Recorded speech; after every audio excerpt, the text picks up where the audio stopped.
gelen beto sidon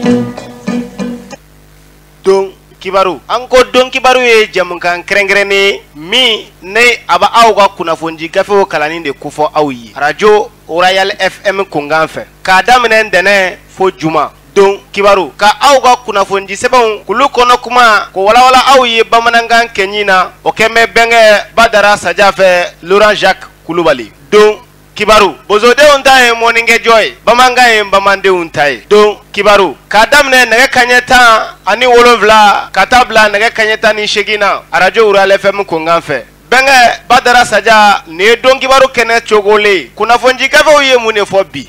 kuna fonji kafe uye mi info kanendo ola ko wala bamanangan kenyina jati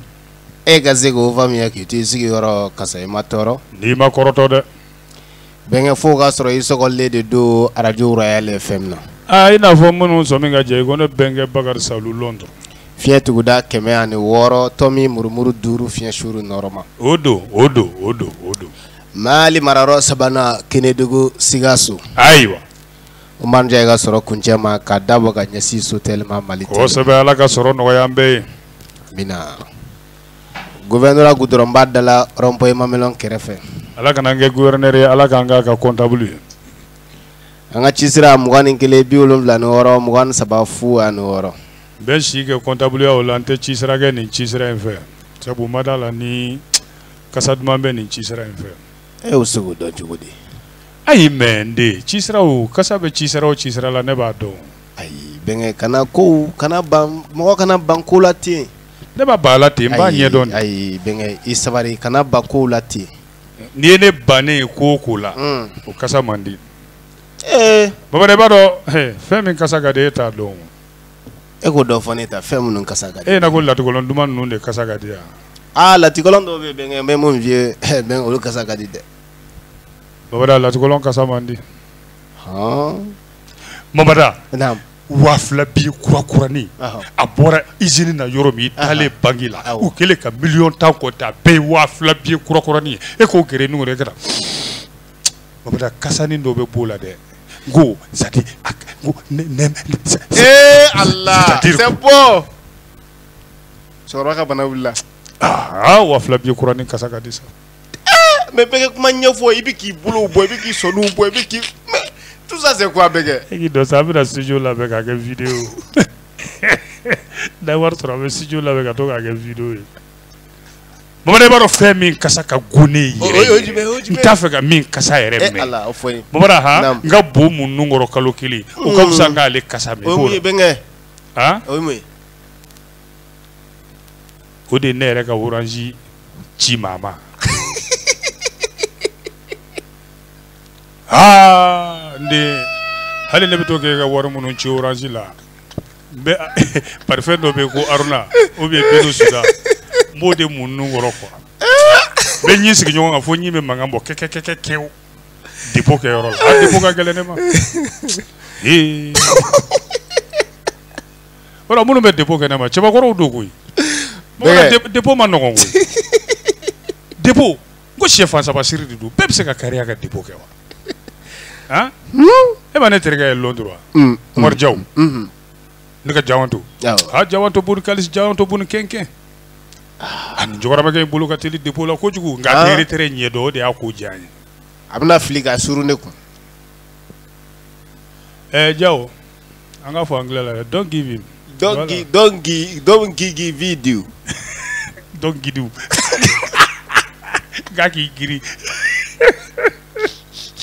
don't give him. Don't give to him. Don't do it gidiku. Ayo, yere naka tola kaka na yere. Don't do it. Akana keko. Merci beaucoup. Dite kama mi faya on. Akabara yoro kunta ingo abero jumende. Non, ce n'est plus l'appel qu'a expliqué quoi. OK, voilà parce que net na taille. Oui, t'es il donne ordre ikini molo weda malaka lebe orange mona deke. Ale kumaro la se ka dépôt ki kundoro ki la dia bala allo dina ne ninga ko yalma sa de nale ni son diara sa ne e la le se ka dépôt ke jon se ka aboka di jon ma no ngo bongo vraiment ngo ne ay na aboka ka mo madima awo kaka bla no ko laisse-moi parler d'abord non je comprends ton idée mɔgɔ bɛ se ka tigɛ i bɛnkɛ la a ma tigɛ na ko kelen a bila n kun ma la n k'a bɔ k'a di n den ma o b'a yira ko n taara n kan ka danga safunɛ la ka taa n buja danga baji la k'an sanango danga kɔgɔji la orange wɛrɛ dépôt kɛbaga a mana fournisseur cogo o cogo tɛ se ka kɛ dépôt kɛ mɔgɔw kun dɛ voilà n bɛ min f'i ye orange kiosque tigi yan fo ka diɲɛ wuli o tɛ dépôt k'i kun o ka hɛrɛ hali n'i taara k'i bɛ dépôt kɛ a man d'u ye o parce que dépôt gratuit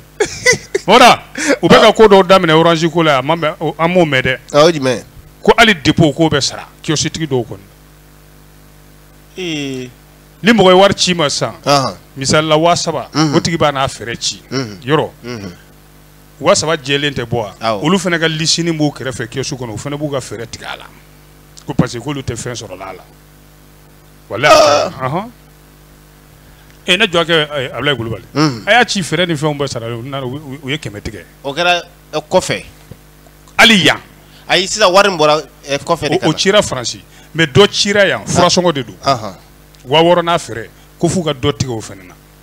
or a fɛɛrɛ b'a kan u tɛ se a bɔ cogo la n'a kɛra i bɛna mala nɔfɛ baara kɛ k'u bɛ k'o de kɛ n nana mala de fɛ yen mala y'a bɔ a ma foyi tigɛ a la voilà a mala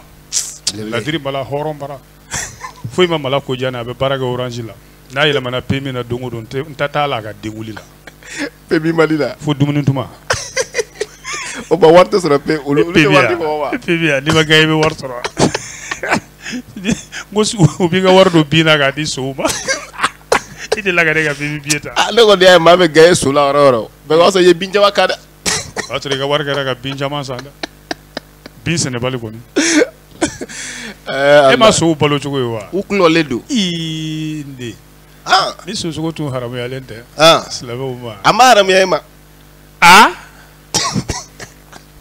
non bi kɔni bi don kibaru an ka to n ka ma haramuya Lasi Sezuru ma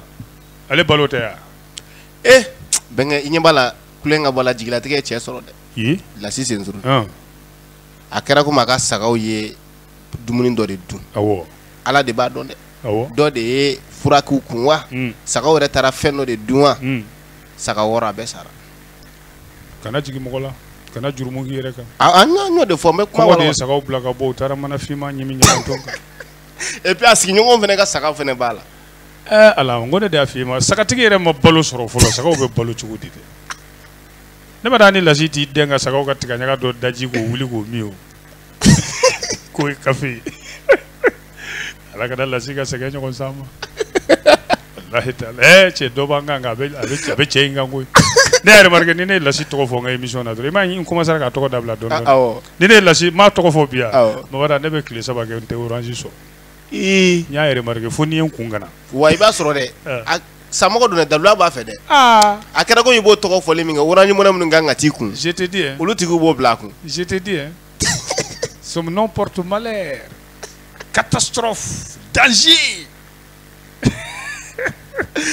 a bɛ bɛɛ lajɛlen fo wara ka bɛɛ barikada ka fɔ nin y'an sigilen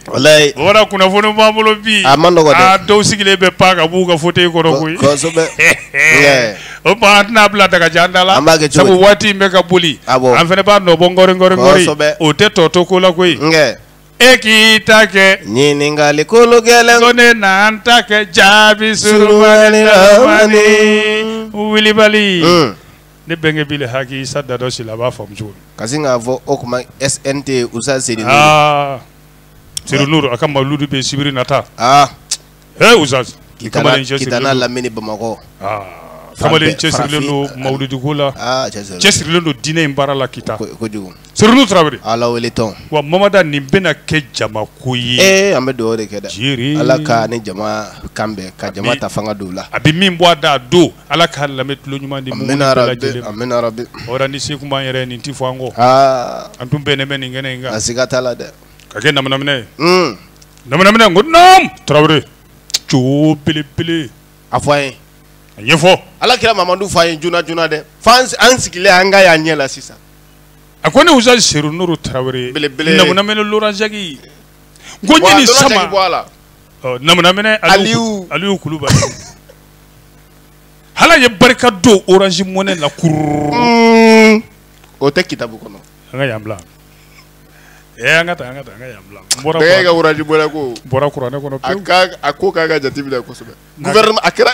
a kɛra problème d'état de sisan n'a ma kɛ fa ye ayi problème d'état a fɔ ko fa bɛ na dɔrɔn an ka bita yani ka fatɔ ka fɔ bɛ fɛ ka fɔ c'est à dire quoi Choguel n'a ka gouvernement ma ka e ka Orange Money ko jati ka consulter tiɲɛ don dɛ a kɛra état de sisan a kɛra problème d'état de sisan tiɲɛ don i kan ka dɛmɛ Orange Money ko na quoi tiɲɛ don u b'a kɛ o bisimila kibaruya gouvernement jumɛn b'i bolo bi yɛlɛ yɛrɛ fɛ e ko wala nin ko in ka dun dɛ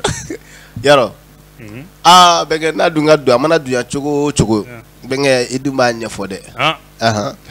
n'a ko dunyana cogo o cogo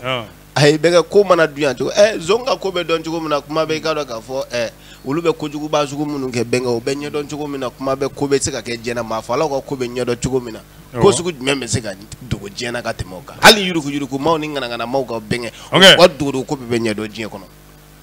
Babada sanni feere la kana da bɛɛ la o kuma ne commerçant de a bɛnkɛ ou bien ni tɛ commerçant e ka da bɛɛ la dɔrɔn ko sanni feere la Mamada kana da bɛɛ la ka feere ɲɔgɔnya tɛmɛ i n'a tigi cɛ n'o tɛ a bɛ tigɛ i ka ɲɛkumu kan i se ka ko sanni feere tɛmɛna i ni dɔ cɛ wa ayi bɛnkɛ o dun ye sanni feere jumɛn ye an kana da jɔn na sanni feere kɔnɔ k'o fɔ e ye ten wa o ye feere sugu jumɛn ye k'o fɔ e ye ten kosɛbɛ kɛ bɛnkɛ fo n ka mun k'i ye i b'a si dɔn bɛnkɛ ni ne dun bɛ fɛ ka nin ko sugu ninnu ka bɔ a kalama la parce que anw fana ye juradenw de ye sanni feere ka d'an ye dɛ bɛnkɛ ayiwa ne b'a dɔn dususuma de ko bɛ yen o don ni i y'o sɔrɔ k'o ta o talen kɔfɛ dususuma talen kɔfɛ jɔnni sanni feere tɛmɛna jɔnni ni jɔnni cɛ mun feere fɛn tɛmɛna u cɛ a ko kun cɛra cogo di e t'a fɛ k'o ɲɛdɔn n'Ala ka jɛ n b'a ɲɛ f'i ye bisimila inshallah ayiwa bisimila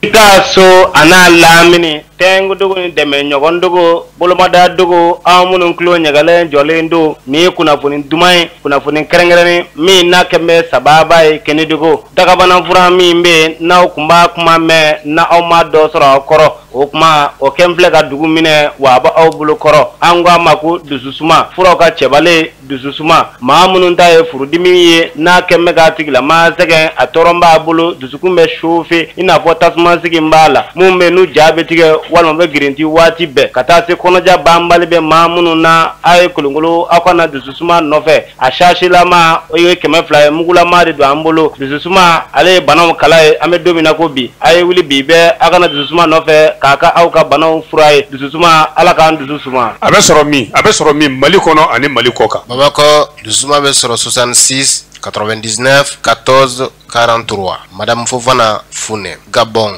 Libreville 077 51 82 51 Omar Kida Mauritanie 33 15 29 23 Hamadija Abidjan Côte d'Ivoire 09 31 51 01 BBK Les Lions Abidjan Yupougo 07 47 25 15 98 Moussa Tangara Brazzaville 05 315 18 18 Papa Silla Guinée équatoriale 222 46 27 63 Kassim Thierro France 06 51 51 66 26 Sirandou Bakar Dramé France 06 42 46 25 50 Banjugula Moussa Konate Yuri 78 82 94 47 Youssouf Samassa Deuxième adjoint au maire Angola 947 516 527 Oumar Mbaye Diawara Sénégal 77 553 65 32 Bassirou Touré Gambie 348 51 62 Yacouba Keita Simbi commune de Simbi 75 29 21 66 Sadio Sissoko Burkina Faso Worodara 64 87 75 17 Youssouf Chidibé Espagne 632 72 34 90 Ousmane Kanté Barcelone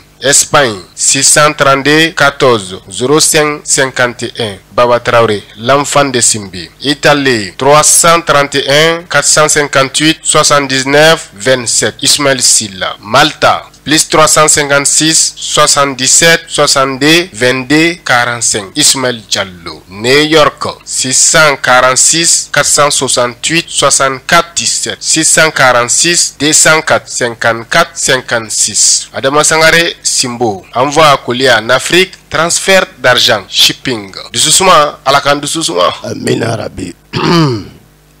Mi. Allah ko dugaw minɛ bɛɛ. Wala an bɛ ko o ko la. N'Ala y'an dusu suma ka ban. O bɛ o ka wusa dɛ. Baara ni ɲɛna. Nka komi maaw dusu suma ko de tɛ kelen ye. Ayi. Nka Ala ka bɛɛ ta hami ɲa. Min ta ni Ala ta bɛ taa ko. Awɔ. N'o tɛ dɔw ka dusu suma. N'i ye se k'olu ye. Orange kana ci ne ma fiyewu. O fɛnɛ o de bɛ dɔw dusu suma. A tɛ komi o fɛnɛ ni Ala ta ti ta o bɛ. O ni Ala ta ti bɛn o ye haasidiya de ye. A tɛ bɔ i ko a tɛ bɔ i ka maa kun. Mɛnkɛ bɔn mɔgɔ bɛ to k'a fɔ ko ni komi ni Ala ta bi ta ne t'a dɔn fɛn min bɛ yen n'a ni Ala ta ti ta o. A ye bɛnkɛ ye. Min ni Ala ta tɛ taa. O dɔ fɔ in kɛ bɛnkɛ. O baden de bɛ yen. Bisimila. Dɔ ka Orange Money cɛ ma sa e ka taa lɛ san n'a ye. Mais Ala de ma lɛ da wa. E bɛnkɛ i bɛ se ka denmisɛn ka na boso ka den ma dɔrɔn i b'a a minɛ. Mushrik ata farawo na ta shaitan auzu billahi. N b'a bien d'i ma. I ye nɔ bi ta n bɛ kɔgɔli k'a la n'i ye kɔgɔli k'a la sa n b'a di Lasi Sesuru i ma Lasi Sesuru n b'a dun Aruna Watara people ninnu olu balo don awɔ aya olu bɛ se k'a dun a sera u ka dilan ko ɲuman u ka morceau ni ci i ka dɔn Silaman Koyita ma Gabon a kɛra fɛn di Usu Kante ma dɛ n'o tɛ u ka teriya bɛ ban o don Lasi kɔni ni saraka y'a bila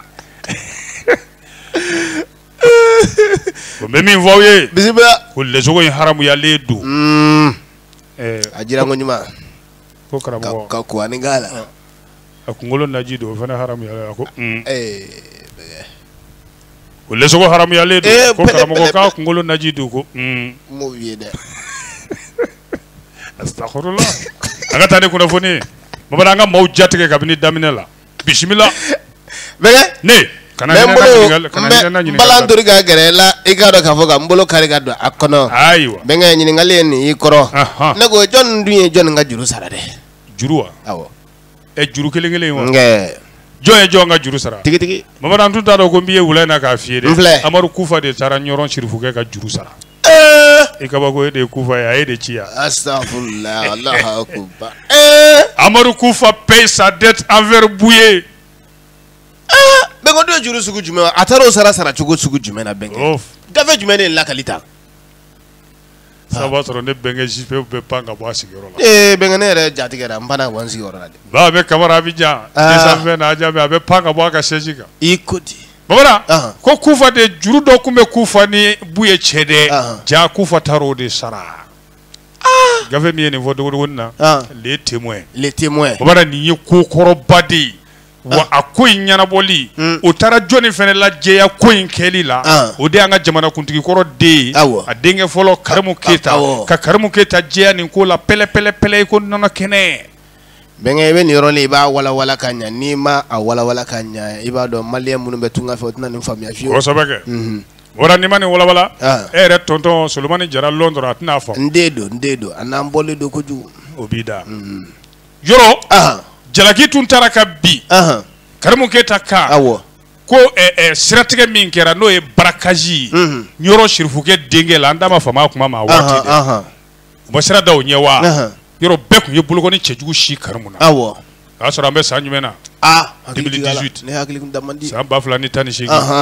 y'a sɔrɔ campagne jamanakuntigi campagne ba 12 la ne yɛrɛ b'a jamana 5 kɛ a sen fɛ wa ne jamana 5 de kɛ n kɔrɔkɛ ka campagne na Burkina Togo Benin Ghana Nigeria e kɔrɔkɛ don ne den don ayiwa an ka taa o b'i da Mamada mun nana ye sa ja tiɲɛ yɛrɛ la dɛ Amadu Kufa ka maaw de kun don a yɛrɛ da ayiwa mun y'a bila o la Amadu Kufa yɔrɔ a mɛnna a y'i dala cɛ ko in na sabu dɔw kun sigara ko aw bɛ k'a da Karimu kun ko est ce que Kufa ka maaw tɛ Kufa ko ale ka maaw tɛ ayi mun nana kɛ sa n y'o de f'i ye n ko nkalon mana mɛn ka boli cogo o cogo Mamada tiɲɛ mana wuli ɲɛ kɔmi a bɛ t'i tɛgɛ da bon tintin ayiwa Amadu Kufa a nana jɔ a la ko tiɲɛ na attaque ale ka maaw don ka ci bila k'o fɔ sirifukɛ ko wa tiɲɛni min donna i kun sirifukɛ a minɛn n'a mɔbili ani ka denbaya ne k'u fanba bɛɛ sara a b'a sara awɔ hatɛ kunnafoni sɔrɔ bonda gɛlɛngɛlɛnw na sa n bɛ to ka n sɔɔri duguduguni kɔnɔ yɔrɔ minnu na i b'a dɔn k'a fɔ Masina Katiba ɲɛma n'o de ye Amadu Kufa ye a y'a bɔ a sira fɛ dɛ nka minɛn minnu tiɲɛna a ma minɛn ninnu di dɛ a y'a valeur wari de di espèce sonnante et trébuchante mobili minnu tiɲɛna a la nara fanfɛɛrɛw la yen ani maa minnu joginna a fɛrɛ n'a fɛn bɛɛ Amadu Kufa y'a calculé k'a bɛɛ di mobilitigi o mobilitigi kun ka mobili tiɲɛna a la minnu lajɔra Kufa ka maaw fɛ k'a bɛɛ ka mobili tiɲɛnen sɔngɔ segin Ala kosɔn sa a y'a bɛɛ segin donc a sabali tɛ naam mais sɛbɛn fasiriba ko seulement voilà mais min filɛ nin ye sisan sa ɔ minnu ka mobiliw don minnu ka hakɛw don sa olu o bɛɛ n'a ta dɛ olu minnu kɔni tun ko a waati la ko Karimu de don ko halisa dɔw ma da la ko Kufa don dɛ awɔ ka dɔw ma da la hali bi ko Kufa don dɛ Amadu Kufa yɛrɛ kumakan ye awɔ ayiwa baasi tɛ on tɛ kunkurunin kelen tugu o la i b'a dɔn mankanni dɔ bɛ polisi kɔnɔ ye o polisiw b'a fɛ ka wuli ka jɔni dɔ kɛ ko dibe mun wuli ka jɔ ko kɛra tuguni polisiw fɛ n'i ye nin kɛ journaliste wɛrɛ o b'a fɔ wa u b'a ko n'i y'a fɔ ni n bɔra polisiw bɛ minɛ ka sɔrɔ ko min don hakili jagabɔ de don a ko kan o ye jumɛn ye k'a la police malienne se gourd o kɔrɔ ye jumɛn ye ni polisiw fɛnɛ b'a fɛ ka dimi mun de la i b'a dɔn ja polisiw fɛnɛ hakili ye yɔrɔ dɔ ye o tuma olu fɛnɛ bɛ baara min na u fɛnɛ bɛ ka nafolo de don faso foroba jiginɛ kɔnɔ dɛ o baara jumɛn n bɛna baaraw ɲɛf'i ye wala polisi caman kɔni kumakan bɛ ka kɔrɔta da fila in na k'o laɲini ninnu bɔ k'a da kɛnɛ kan dɛ ka d'a kan olu fɛnɛ u fɛnɛ bɛ wari de ladon n'an ka trésor la koyi contravention b'o la carte d'identité dilanw b'o la u bi jɔ rond-point na ka contravention minɛ a wari bɛ taa min a bɛ taa trésor la ayiwa carte d'identité dilan wariw bɛ taa min n sigiyɔrɔ bɛnnen don yan ma o sɛbɛn n'o ye certificat de résidence ye o tɛ dilan wari kɔ ayiwa o n'a ɲɔgɔnna caman ko polisiw fana b'o musakaw ladon o la sa polisiw nan'u yɛrɛ sanga ni an ka cakɛda jumɛn ye minnu fana bɛ wari ladon o dɔ de ye douane o dɔ ye impôt ye ɔ n'olu ye wari ladon tɔrɔmɔɲɔni bɛ segin kɔ ka tila olu ni ɲɔgɔn cɛ ko sabu sen yɛrɛ wari ladon na i ye ko in ye sa ko nka n'an taara o sira fɛ polisiw laban kana na yɛlɛma ka kɛ nafolo dun assiette kɔnɔna dɔ ye dɛ ka d'a kan u bɛna yira k'a fɔ n'a ma ɲɛ o bɛɛ bi wari de ladon impôt sira fɛ o douane sira fɛ o k'o kuma k'olu fana ni tɔrɔmɔɲɔni ka kan syndicat polisi syndicat dɔw olu de kɔni wulilen bɛ sa u b'a fɛ ka nin koba in ta k'a da u kun k'a ɲɛfɔ yɔrɔ la walasa i k'a dɔn u fana bɛ se ka laɲini u ka laɲini fana bɛ se ka sabati cogo min mɛ sɛbɛn fasiriba ko n'an taara o sira fɛ o ko yala o siraba ka matarafabaw n'o de ye bolifɛntigiw ye k'olu tɛna tɔɲɔ sɔrɔ a la wa ɲininkali gɛlɛn ko yala o tɔɔrɔ n'o dantɛmɛ wale tɛna tɛmɛ a dan kan wa ayiwa walasa ni a fɔra ka ban ko polisikɛ n'i ye nin ladon ka ban nin y'i ta ye ko yala maaw na lafiya tuguni wa ɲininkali gɛlɛn babada n'an ma nin fɔ maaw bɛ nin kalama ayi bɛnkɛ i bɛ k'o yɔrɔ min fɛnɛ fɔ o tɛ gafe kɔnɔ dɛ ni mɔgɔw ko ni n'o kɛra ko a degun bɛ se siraba kan na mɔgɔw tɛmɛbaa ma n'an fɛnɛ ma ɲɛ o kɔ ni i minɛna infraction min na bɛnkɛ o récit ka d'i ma kɛ i k'o sara a bɛ ɲɛ o bɛ kɛ ayiwa ala ka ɲɛ ka d'a ma o fɛnɛ tɛ ko dɔ ye wa o fɛnɛ ko dɔ ye n'an m'an da to a la dun bɛnkɛ a bɛ fɔ de dɛ bɛɛ fɔ lora n'a denkɛ mamada ni bana ma fɔ bɛnkɛ a fura tɛ sɔrɔ an tɛ wari minɛ maa bolo k'a fɔ k'an bɛ yɔrɔ dɔ fɔ k'an bɛ yɔrɔ dɔ fɔ ayi a tɛ komi dɔ de ko ka go an ye an bɛ o tigi ta fɔ dɔ de ka d'an ye an bɛ o tigi ta fɔ awɔ bɛnkɛ an b'a ɲin dɔn nka an t'an jugu dɔn dɛ i tɛ duwawu sama i ka tunkarankew ma minnu bɛ Guinée équatoriale mamada an maliyɛnw sɛgɛnnen don Guinée équatoriale bi dɛ u bɛɛ minɛli la est-ce que bi taa tile saba ye sɛbɛn b'i bolo sɛbɛn t'i bolo jatigi ninnu minɛ i ye dɔrɔn u bɛ taa n'i ye k'i kɛ wo la u kɛn bɛ k'u datugu so kɔnɔ n'i bɔra dɔrɔn i bɛ minɛ e kɔni i bɛ so kɔnɔ de sa o i bɔra dɔrɔn ayi i tɛ segin u kɛn bɛ k'u ka polisiw bila bɔlɔn kɔnɔna fan bɛɛ la i minɛ kun tɛ f'i ye i minɛ wagati tɛ f'i ye an bɛ dugawu de kɛ mamada minnu b'u bolo ala k'u bɔ a da ɲuman amina rabi minnu bɛ so kɔnɔ u kana a bɔ bɔlɔn kɔnɔna yɛrɛ la dɛ k'a kɛ da ni da ye wallahi ala ka tukarago kisi de amina rabbi n'an y'a mɛn ko gɛlɛya b'u kan yɔrɔ yɔrɔ an b'a fɔ dɛ kosɛbɛ wa Asimi tulo b'a la dɛ Sogɛl a t'a fɔ Mokhtar fɛ Diop ye Ablaye Diop i y'a mɛn dɛ a k'a ko lajɛ dɛ i ka bureau bɛ Kuluba ye Asimi kɛrɛfɛ ayiwa k'e bɛ maliyɛnw kɔ Guinée Équatoriale a ye wuli a k'a ɲɛɲini a y'a ɲɛɲini mun de don mun minɛli bɛ yen mun minɛli de bɛ yen Guinée Équatoriale kaw b'an fɛ Mali la u ti tɔɔrɔ yɛrɛ u lafiyalen mɔgɔ tɛ tɔɔrɔ Mali la bɛnkɛ nin bɛ hakili lajigin mais Musa Tarawele ka kuma la Ala ka hinɛ a la Musa Tarawele ko cogo di le général Tarida Taratabala Tarida a ko cogo di a ko min b'ale Musa tɔɔrɔ maliyɛn ka ko la dɛ ko tɛ maliyɛn tɔɔrɔ o de b'ale Musa tɔɔrɔ o ye bamanankan ye dɛ ko tɛ maliyɛn tɔɔrɔ o de b'ale tɔɔrɔ o ye tiɲɛ dɛ mais ko tɛ maliyɛn tɔɔrɔ la dɛ i b'a dɔn o fɔ tuma min waati min na a tun bɛ barikata service la opération coup de poing a taara service dɔ de la tɔgɔ fɔ ye Gasi ye o baarakɛlaw k'a ma an tɛna joona dɛ nin y'an kalo 8 ye président an tɛ sara a ko wa d'accord o m'aw tɔɔrɔ kalo 8 tɛ sara e m'o baara dabila c'est que e bɛ fɛn sɔrɔ baara yɔrɔ in na min ka ca n'i sara ye ko tɛ maliyɛn tɔɔrɔ o de bɛ ne Musa tɔɔrɔ n'o tɛ kalo 8 sarabaliya kan k'aw tɔɔrɔ hali bamanankan ye Ala ka hinɛ a la Sibitu Kabate est-ce que an b'a fɔ bɛnkɛ Ala ka hinɛ a la Ala ka dayɔrɔ suma bisimila bɛnkɛ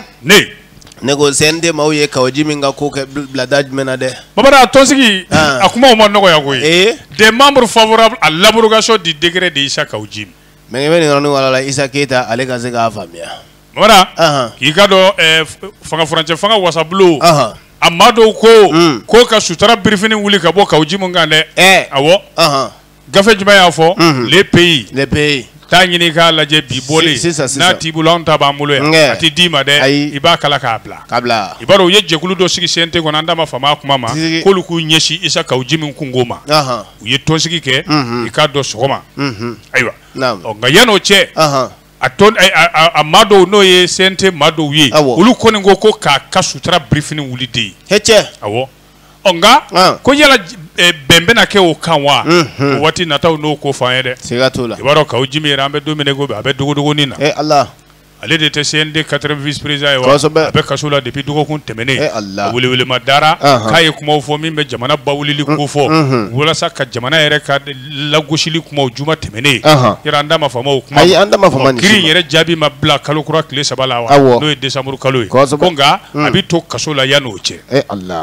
a welewelema dali min kɛra sa k'a don mɔɔ la kaso la sa i k'a dɔn CNT n'o ye fanga furancɛ fanga wasabulon ye sa olu ye jɛkulu sigi n'o bɛ wele ko commission ad hoc olu de ye tɔnsigi kɛ tɛnɛn tɛmɛnen 1er novembre u ye décision min ta sa o commission ye Mamada ko o da man di Kawoji min na dɛ o den jumɛn bɛnkɛ n bɛna ɲɛ f'i ye o wala n ko n tun b'a kɛnɛ kan ye je suis membre du CNT e tun bɛ o kɛnɛ kan je suis membre du CNT premier comptable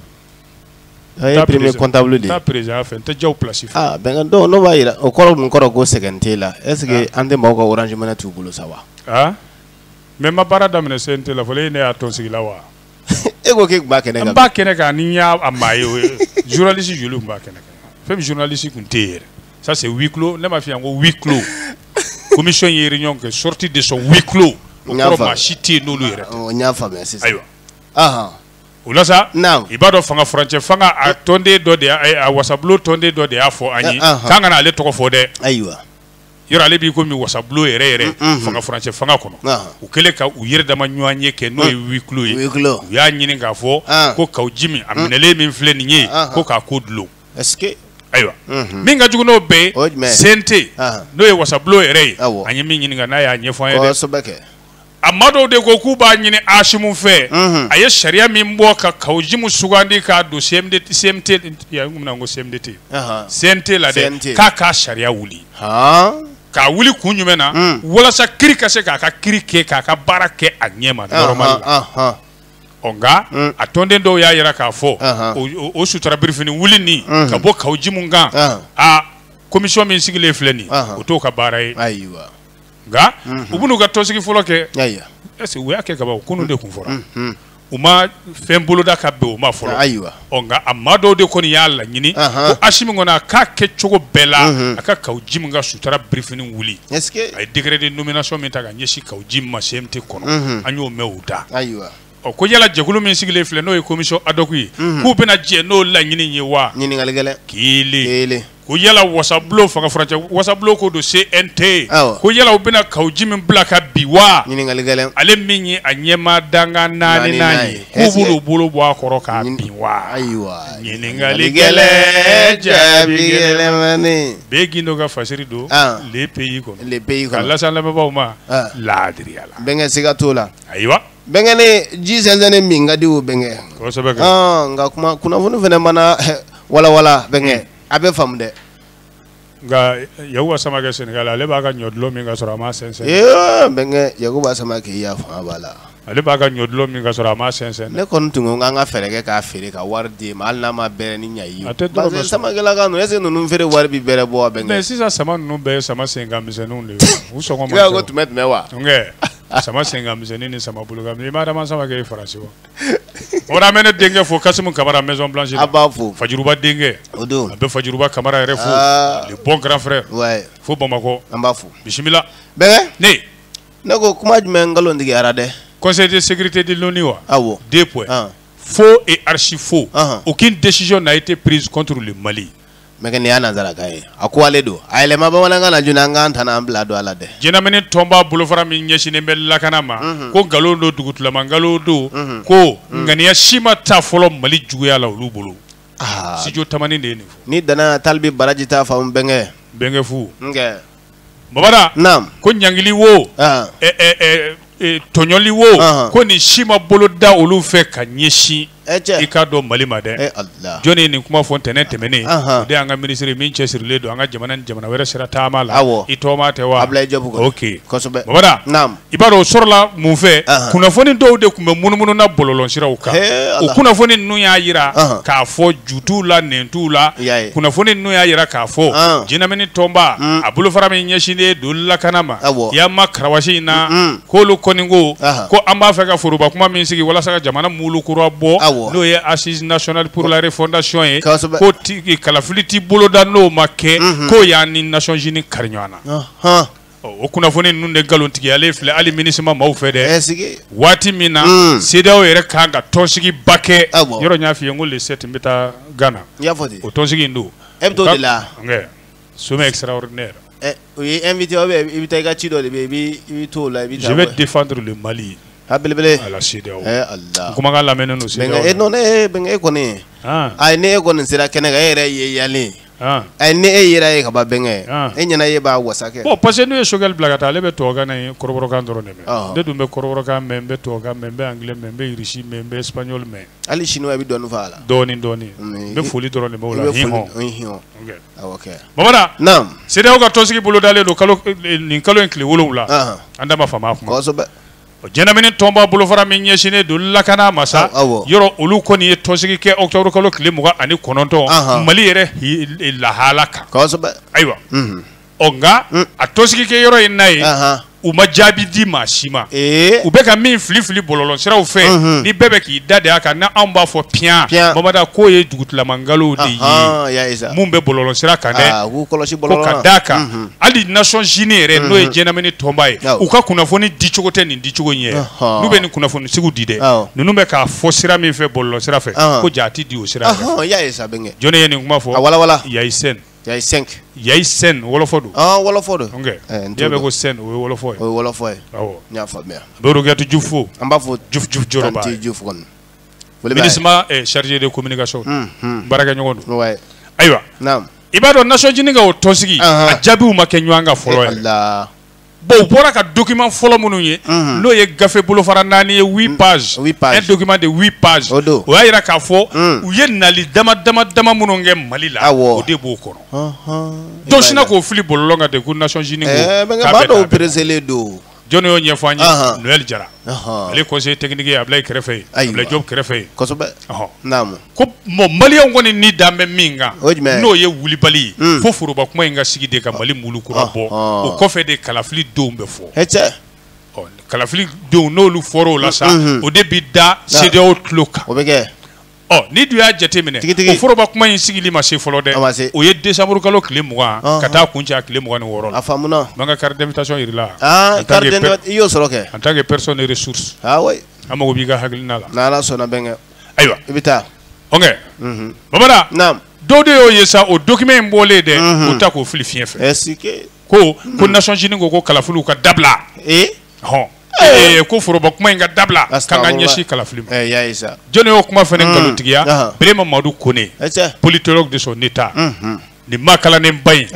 ko ki ka do feo fe mi se ka Mali kishi ala go kasarama nyangilima ko sedaw ka ko bolo de da ko kada ka ambi gele akoro amba korode onu ko kube gorondo kana sisa chorondo ibe chorondo do ube juru min chorondo bagan kan goro ka mineke o ta ambargo yo ko nu ko kube chorondo taka ansegere sisa Mali be gele min gono mabada ka be ke kata banani ni sola sigi woro o mano o ma kuma galonti gara bismillah mengena o de fo kuna fo ngola ni ko ni am alame yanka ba o ya wala wala le siga tala wala min fo nangla ka ka fo ko te tien avec kla ka siga fo anye ni min fo ni ndongo ja tien ku nda na galon tigi yara sabo anta sebe on ay anta sebe ko do bismillah bege ne America on du mun fo de Washington suspend les avantages commerciaux accordés à l'Éthiopie, à la Guinée et au Mali. Ko Américain ngo babada ko lu tumbe so no bla mi nganye jago sira la no che nu tumba nywana ke Ethiopie la Guinée ani Mali ku yo boama yo dabla munyu bla ko boama anye mungula ubina nyefo wala wala ali RFI ni fo ko Mali Ethiopie la Guinée ko dogo ngun damadon na tayna antna o hagen no soro tuguni sade kan signé Américain nga sugula ayi ni jamana saba babada America ngo ku ya mbo ka ferege jekulu yere de la sabu America sharia yere de ofo jamana munu ba fa ka nyeta nyini sani fere law ni America unche farafin jamana wala ka deme ku ye wajibi on ga fien mi yesa ibado ga fo mi yere ni fasiri ko de Guillaume Nodin ale be Washington ni Guillaume Nodin America nga jamana kuntigi Joe Biden alere de ya fo aka wasablo mawye ko tumala le ba fe ka Mali Ethiopie la Guinée kan shimbo America nga sugu bayina kumbe sono ya blami nga nye ora aywa akunya jume e ma nyini ngodo ali alaja haba fo fana sigi ama go woronin la haba be ko de kon tonton jilani ka amara sibe nunu ni konate nunu ni amara sibi ne refi la photo ma abo bon temana ka shipping dala salon tato kanto New York awo temana ka shipping bureau dala amara shibi gota awo bon ya fogo lurai benge do be ne ngo ko ne fama ne kon tuya meri ne shugura nga e container kelem bla kana dima ngon tunda do femi ngon tumba kono asigo darela o sigo kele ndara ne rela benge ne ka shugo ka farna ay ala mamada ne de yesa jilite galonti benge ne shugura ila le sa ne mampa ay benge jili kon de galonti go container ngono muntu ba kono sande anga sigo yekele o benge ne container ngona ne kon ngono ngo ne kon ya chukwa ni nan flotte afale ngundo ni nan flotte mobile de ba kono okay mais mobile ni fene kono nana benge shitum kon kumbo kono aw mo andela go mobile dog magono benga ambalima o outlook garziga karami di dongi warula ay benga afam ngi be shitum ne madre mobile ta ay bela jele ni ya tigan jogola benga be perda bedi la de anga perda bela e be se ka shitum mobile kono do ka shitum ala dengele ni benga mara shibi na ya dengele bla container ko njera container beko ala jala amara sibi kana container bla kana di benga ma shitum be mun ngono ni femba ko iba ke fen mobile be mi ngono parce que ale ka mobile ni nga ke nda shi do en sisa ka kaba boro kele bla la ngo ke toy no fene kera ne teta container kumbe akai kele mbata Bora akuye mi eto de kono na sawa ko so beke Mamadou Bajaga fene bo de kono na l'enfant de Lamedugure anato ko ga Ablaye Bajaga mbafu ngu Bajaga Ethiopie tay munyi ko baraka wuli be bambaganci kele juguman ba de be o Ethiopie jamana nyemgo ko lube ka danteme fagali de da bambaganci mamurtilon kai aya yira ka fo ko bi dangari garama deun ga hagela ni chama be ka bone Ethiopie o femi en lagine uye mun no menen lagine la ko lagine munu be nyema ya la bi ko lu te ka jamana ka sharia sigi baka wo u hagli tala folo ka parti cha ye folo de multipartisme ko fembe be nyema kuron nu hagli la fo ode awo o ko no du makke ni hagli na o machaya fanga ni tonga chaya ka bi ko mi jamana hage u sosora aywa yo kele fo ali Mali makoy ko Mali sorasiw fene hakili to ko ina sisan ko awo ko de dun kembe kolu Americain yere joro o de olu ka hami olu ka demente di jamana ma jamana minte o hakew dafa o munana farawnta ka tuni ko anga barakela do be munu lakodona do jien yere kono ko lu ka hakew te ka duma o mulu maw to fo de mulu to fo o bisegi ni ko fe tuguni ga fi America nga jekulu bay min be farafin jamana o deme sani firi law ni American jamana che o de be wele ko agwa o de be ani America che jago ko munu sonogo blaka nga ke munu nyewu firi ka nga munu ma firi ma nga ke munu mawo mamada o de bo benyana bo agwa avoka bebe ndong ala avoka be krike nay akuye jume farafin jamana munu be mamada nuba fa ka geleya soro sugulaw ni American che wala sa ka se ku deme nga deme kunye ni ndede adama de ngana tonyo hakew kala sabati bingani kana ke dateme wole kana ke nuyo noyi ka jamana la ube urubine datu yere bado sawosa farafin jamana o jamana togobe agwa ni ngono sawosa ubi ka tabolo ta ka laje kelen jamana kele o kele farafin iye ni soso doro viu ubatige aywa kuna Manchester sa babada janvier kalo kele folo nata Mali be bo Ethiopie be bo ala lagine be bo ala aywa mais Americain uyu toto doni ugo alibi yano janvier kalo kile foloche ku bena fleli ke ka laje jamana munu nye jismaninge ukoliji la uluka hamin nuna ubolu laje nu ye nobo yani janvier che oh lala eti yala nta janvier le 1er janvier do da awo bashi dala benge maliga herbe venvena ala ka nye shoma na ala so bismillah benge nago ubega mune ke shugella makoro mi nyona ke shugella shugel ba foko makoro nous a abandonné en plein vol voilà shugel est-il abandonné en plein vol o garage me ko yela ko chungara ka bo avion ngoro ka shugel kele to ko no chauffeur tala wa ni azu me wala ta Mali tribune de Mali tribune ibara mto ka boroke gere na o gerem tonde usa olu de go kolu nyebe shugel la chugo mi bi premier minute la transition shugel ko gala maiga ka bi ko mine mabada kele de bi ikado so kono so mi ni samanyi vitri de kembe ka la ko ro chichugo to lo ayi pren chugo to la aywa ko ma ko ne se ko de kolo shisi ko sabu grenade de nyaaye ka fo anga ikado namanu no le vieux louis politique ma chokoro banu ku kunga anga chugo bedeke ujera chogomi kaibeka ka fanga kele ko boko bi mamada ku utunga ngata utola sade esige awo aywa naam ga ibado grenade ngo ko o politique ma koromunu o leke kele bane kofe ni bolo shina shogella ko deme ka kulun se a shero la chianka o kute ko bara de ke u ye toko foli yere ke kuy jon politique ma chokoro bakoro nuna ko o doy maître muntaka tali kele o doy morbo shirbe fila o doy konimba shirbe saba o doy umar markuy o doy madame shika tu soye o doy mamadou igor jaraye o doy mohamed ali bachili o doy ibrahima ndiaye iba o doy professeur salgu sanogoy o doy lora jagi parti de galonci de yebal fo tan adabara kele moala lora jagi boala antana e politique konanto voilà mamada ko o politique chogoro bannu grenade o nyekoro de nunu bede sinyere ibe ka fanga binina choga do la wale ma choga ni bebora ka nisogo ya tama ke ka bolo mine ni jamai fanga mine go juga la ka ma fo amadugo mala ko na manyaw u ka o la nyinu ala e barka do la ko sabati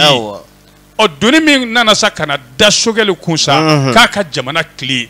mamada ko wati de la ni politique chokoroba nonu sa fle ku de kerefe Allah u chunga bo avion ngono ka sogeli kli to akono pilote tala habita futabango fo asongo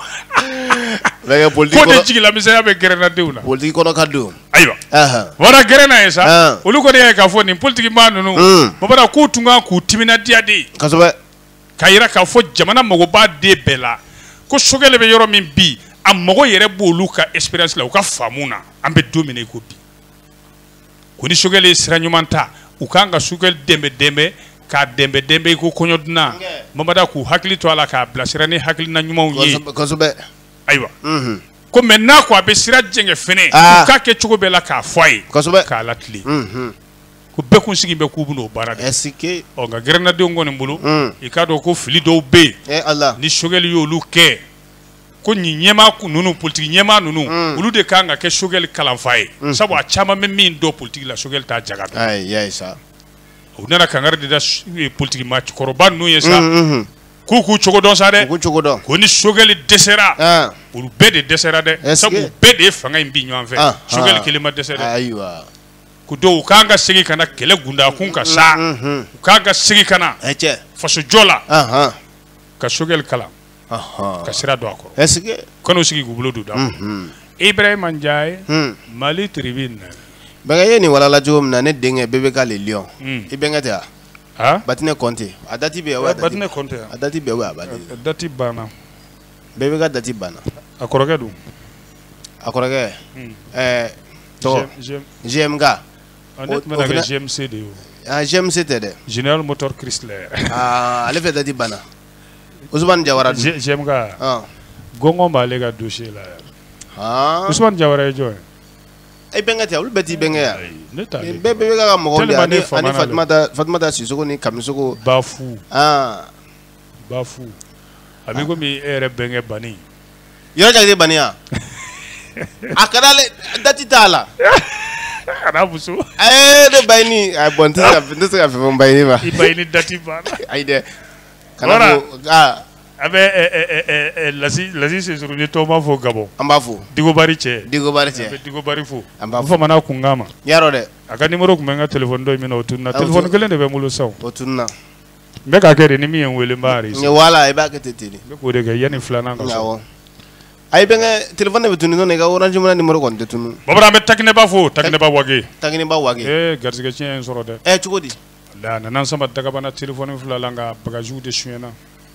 Allah wala ye kuna sini shu bege kashila inna lillahi wa inna ilaihi kuna sini ni kunu nuni fon rebe kibara dumante fola ne ko demuso buranga ga bani o en toro nga telephone ko en fene en toro de hani ko telephone soro sesa gambe takne ba fu ngani ayre wasara wa ayen wele fene de atete moka ko lura wallahi nana ko nganga bagaji kelen tunna sama ba kono de ba fu ka wage alaka yi benge abi abe benga be ato la bana be ala te dese kula ala te kenya gote absa ga na nyanga mina jondo ka kula sigatala ne doma delega nyine ma fi benga ka valisi ko femi ko ma kono ntado are afo chugumna ne haglita la me ero warde kundu ero million flade to ma kono afirla ga nyanga mina ka valisi la ne adala inemene ero million flade ke bulega kuma migoro la wulaina aisa ngone ayi bonguna me begele o ñogon kera yoro kele noron de Liberia mutu taxi bol la petini santan kono do wajulde ay muso jigina ka ga palanto aka moto la dollar mba ko mo wala ka bo aklima ay muso yoro ñini ka dama ka journaliste wele ku la bo akalama président ya reçoit George Weah ka do université la ko sara ba sara kalo $500 ka mobili bo ga dama habelebele ndelo ngoroge dedo obeke ame karamo Traoré fu awo ame masina fu Liberia ka jomasi fu Liberia benge fu bismillah Allah bege neko Thomas Sagara ana jenyo nga saya fagali neko achogo blara achogo nyadona et quand même procès de l'assassinat du capitaine Thomas Sankara et compagnon 2 points vers l'élucidation d'une affaire judiciaire trentenaire ni ngone nanzara kan benga wala bamana nga ndamfamde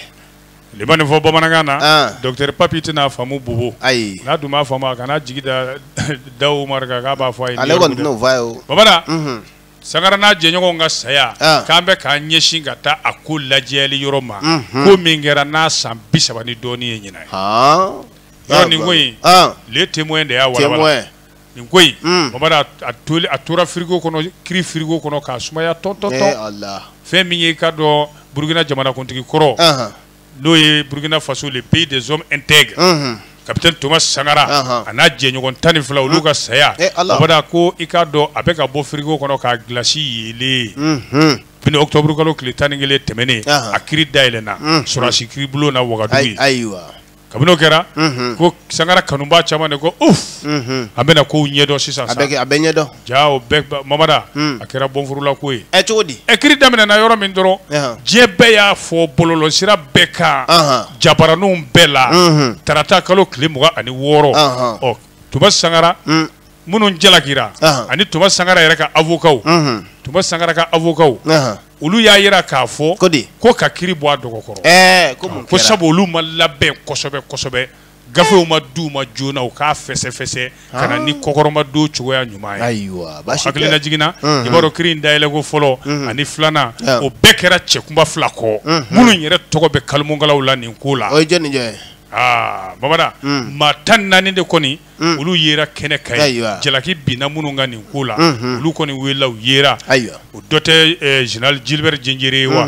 nka maa 2 minnu ma ye dɛ n'olu yɛrɛ ye sa kun ye o fɔlɔ ye jamanakuntigi kɔrɔ yɛrɛ ye Blaise Compaoré n'ale yɛrɛ kɛra ivoirien ye sisan i grand frère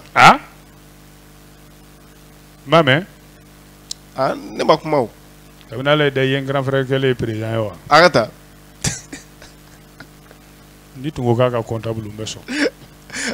a bɛ faga kɔrɔ dɔ tɛ Blaise ye wa Blaise n ka filanan tɔgɔ f'i ye Hyacinthe Kafando ale de tun ye Blaise yɛrɛ ka lakana bolofara ɲɛmaa ye 1987 ɔ ni maa 2 ye baliya Mamada kɔlɔsiliba jɔnjɔn caman ɲana ko b'a yira k'a fɔ ko kiri in dɛ k'a kɛn bɛ politiki kiri de ye ayiwa o kana kɛ o ye dɛ ni danna nɔ baara Sidibe t'a faamu Bobo Jula a t'a faamu Babada kabini lamɛliw daminɛna maa ɲangilew lamɛli daminɛna sa dɔ de y'i dabɔ fili kɔ a ko cogo di i b'a dɔn o ye jɔn ye Blaise Compaoré a ka sécurité chauffeur yɛrɛ awɔ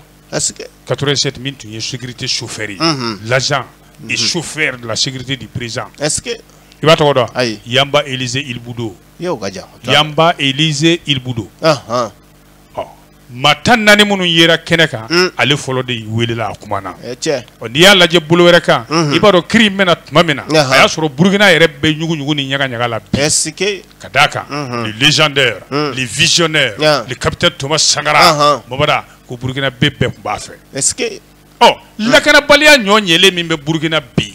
Mamada politiki ko sama-samali min bɛ Burukina bi ɲugu ni ɲagaɲaga min wulilen bɛ marche cɛjugu minnu bɛ yen bi ka bolokɔni cɛjugu si Faransi la Mamada k'o kɛn bɛ dabalibanko ye Burukina ka kalan bi koyi ayiwa ka t'o fara octobre kalo tile 15 san 1987 min kɛra o don e b'a dɔn fagali cɛjuguba de kɛra le 15 octobre 1987 a kɛra min Conseil national de la révolution na Wagadugu de tun ye Thomas Sankara ka bureau ye de tun ye u ka tɔn yɛrɛ jabala ye quoi ayiwa Mamada k'i bɛ se k'a ye k'a fɔ ko maa bɛ se k'i jigi d'a kan hali dalilu n'o ye prévu ye o ba 4 ba 20 000 pièces dans les dossiers Mamada ko bɛɛ bɛ taa fɛsɛfɛsɛ tuma min maa minnu ni tora la ka fara Sankara kan olu somɔgɔw n'olu kɔni bɛ girinka jɔ la tile kɔrɔ sanji kɔrɔ su ani tile san 34 a kɛ ni san cɛ ko yala k'u na nimisi wasa sɔrɔ wa ɲininkali gɛlɛn 20 000 pièces dans le dossier ayiwa ko mais a mana kɛ cogo cogo kiri jaabi mana kɛ cogo cogo a kɔni daminɛna octobre kalo tile 26 tɛmɛnen i k'a dɔn Thomas Sankara n'a jɛɲɔgɔn minnu fara Mamada ko tarikiw bɛɛ lajɛlen y'u ɲɛnamaya kura ye tuguni dɛ sabu farafinna bɛɛ jɛna ni o ye awɔ yɔrɔ an ka Faransi dɔnni safurulaye Faransikaw ka maa kalanenba dɔ Victor Hugo ale delila k'a fɔ Mamada nin ye tubabukan ye dɛ a fɔ n ka sɛbɛn ayiwa grand homme si vous voulez avoir raison demain mourrez aujourd'hui avec vos convictions Thomas Sankara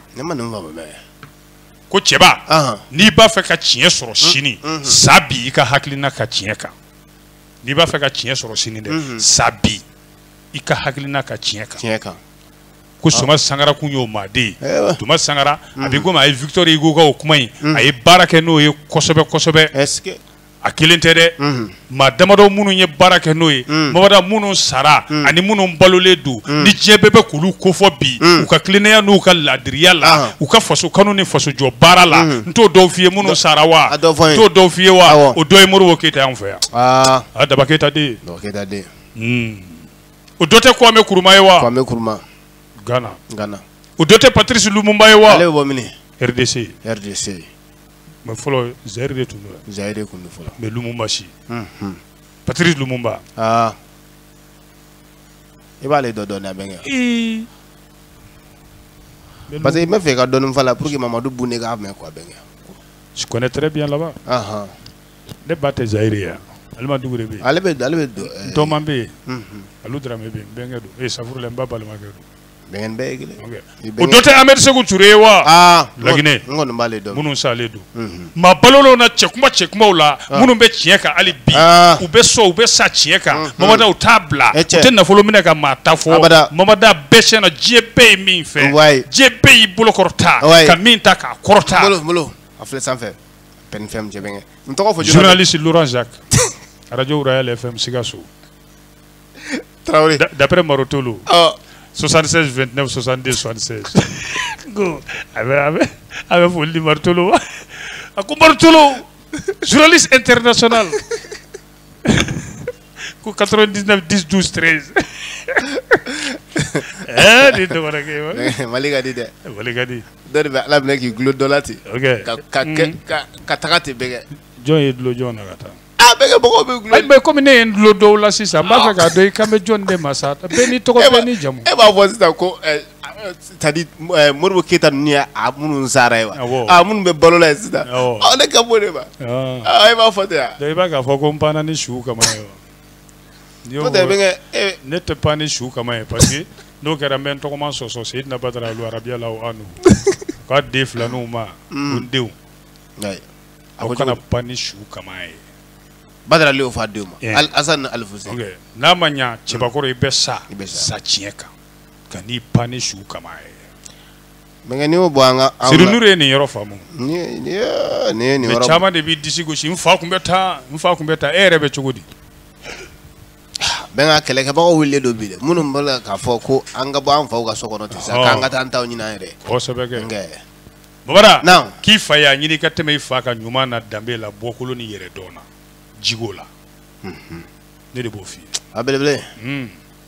Mamada an bɛ fɛrɛ ka sa sɛgɛn na dɛ mais an bɛ sa an ka danbe kan an bɛ sa an ka hɔrɔnya kan se tɛ maa ye se bɛ Ala de a ko ten Ala kɔni Ala m'a yɛrɛ sɔrɔ a t'a yɛrɛ sɔrɔ ale de ko wala sawfa yutika rabbuka fatar Uzaz bɛnkɛ Uzaz n'i ye nin kuranɛ ninnu dɔw kɔrɔ dɔ dɔrɔn i b'i yɛrɛ minɛ quoi a ko wa man yattaqillaha yaj'al lahu makhrajan wa yarzuquhu min haythu la yahtasib tiɲɛ ha wulibali n'i ye hakili lajigin n ye kuranɛ jigin n ka imamba min bolo kɛ imam bɛ New York kɛ misiriba kɔrɔ ye Imam Siraji a b'a fɔ bɛɛ kɛ n ye n ka kuranɛ fɔlɔ jigin ale bolo Imam Siraji a don ne ni Dawu Umaru de tun bɛ morikala n'a bolo ne ye kuranɛ jigin ale ɲɛ o i b'a jigin ale sina ka se mais e ye kuranɛ yɔrɔ jumɛnw de maîtriser ale sera suratul Muntahina la dɔrɔn a jɔra ye e ye kuranɛ yɔrɔ jumɛn de maîtriser n'i ka o ko ka bon kosɛbɛ n'o ka teli ne yɛrɛ wa ne ye suratul Bakara de maîtriser mun y'a to i y'o maîtriser o tɛ journal kuma ye dɛ o kɔni ni den o den fila n'an sigira suratul Bakara kan n'an bɔra ka don Dajalu kɔnɔ Dailatul Kairati ne den o den fila n'an don n'o kɔnɔ n bɛ buguri k'i ɲɛ bɛɛ kɛ sɔgɔsɔgɔ bɛ Lasi sensuru ninnu ma se ka bisimila i ba yɛrɛ u y'u gɛn u b'an ka walanw suɲɛ ka t'o feere musow ma k'o kɛ lɔgɔ ye alikaf anta farawun seitan anta iblis an ka yabila bisimila le an dontɔ ye ko feere sanni feere sanni feere k'i janto yɛrɛ la k'i ka sanni feere tiɲɛ nka Mamada sanni feere bɛ tɛmɛ ni minnu cɛ i kɔlɔsi i yɛrɛ la n'o tɛ a caman na a bɛ tigɛ i ka ɲɛkumu kan dɛ bɛnkɛ n mago b'o yɔrɔ yɛrɛ de la dɛ Mamada un homme d'affaires riche dirigé par un faux colonel dirigé par un faux colonel. Ngora mi benga wala wala. Obara ko jagoba kela do iga do colonel langolo do de mami masura shia ere ka amanye do ka colonel fini do ko jalada afle ka tan da fulu batigi susudin ka kan na fulu traki escrow ere la atoko be amba atoko fo okay ko mami do mabada ninti dla ashi kono ninti nya nimike ma chiene de bada ne origi atoko ko Usman Bukar mabada ninde mai adilla ka kaso ere ke sankelen kaso kada ka seben yelema do ke anno taraye ni nyona ko dola ayo kaso ke alo mame esike anyi kuna fonu soro chwa mina balma journalist were o fe no do journal kalarai mabada ni kaso de ngoro insa ikado ya mena ninga akiri sura shikiri bo ere de lasa ko jamana lai munno minana ala kaye maude fara ayere kan na huluba tigi do gushi mabada odu ya sura blato ka bo kaso la kangar darai ibini wati nge ka ko kana se amaya tuguninda non ta bi fende ku ibi shikola esike ana je nyonju gusa ye bara inde kesa bakete me wi yake chugudi wala je kan na fulu dun chugudi mabada menye zo fera kabu akabo benge ni homme d'affaires bay ko Suleiman Issa chefla de nanama kele toko Adabawa Chemen kele toko Latisu Joseph unano yere yira chefoloy uko adjudant fini de bola adjudant jalaba mafi ngo toko ko Mamada Dani Damagawa jongo fi flana benge ni ndablasa adjudant wa adjudant Mamada mo nyenga adjudant agiga adjudant chef wi ay mais matene kele ko adjudant jalaga do nera madegal tene do be ayo angata adjudant chef Mamada o toko ko olelo ayo kile ke adjudant kile ke adjudant chef wi esike ola sa Ousmane Bokar ni ale de colonel fou yin quoi mais aya toko yelema de colonel Mohamed Banna abe barake ministère de la défense donc ay argent chef fla non de bla folo kata jagoba kela infi esike ko iba te wuli ki jo marché dobe sugu dobe na di ministère de la défense la ide soro chebe fe munu firi mabada sardinu ani siman boro ani molu ko armée binu chaman de commander malasa ulu ko nana tlo la somidi cheko ko no ko kawteta est-ce que ayati obedia mba marché ta ibaro marché miti jojo la million bina ni duru nitla ikabagu iga wardo wa ay neteno ide arja chef yo ay mla dibla fusuku ka nyana bo folo ay sika ke vila o babara be mi fie sardine carton bakele sima o boro ba duru ni keme mabada malo o toni bi woro ni shegi ko armée bi no de commander ka blaga ta foro aywa est-ce que oluko gorbatigi ba ay hala yaay ay wa keme bo folo de ake million binan ni duru ni wa keme o ay wa keme bo ka doluma ala ay ni bina sa marché kana takanda mabada le ma nyene oluko ay on tsega ni siye de ni ko be ba nga chefu de bulu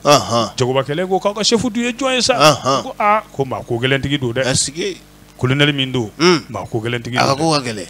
akote na bla kuma nyoko ko amba wele ni bara man chabula rebe na sa est-ce que ya soro colonel rebe kare kono bara banasa mon colonel ouais aywa